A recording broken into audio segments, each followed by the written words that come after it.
आता national institute of open schooling हे जे बोर्ड आहे, जे CBSE, ICSE, स्टेट बोर्ड या बोर्डांच्या बरोबरीचं बोर्ड आहे.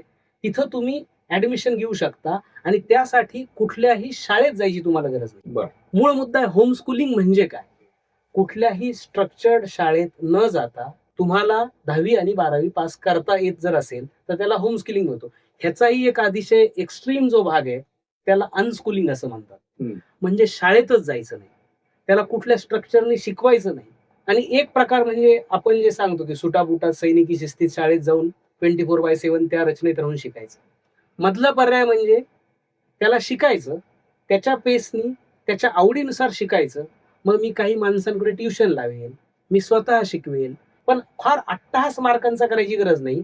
टप्पा 10वीला NIOS मधून पास होणे, टप्पा 12वीला NIOS मधून पास होणे आणि नंतर मग पुढे तर कुठेतरी ऍडमिशन घ्यावंच लागलं.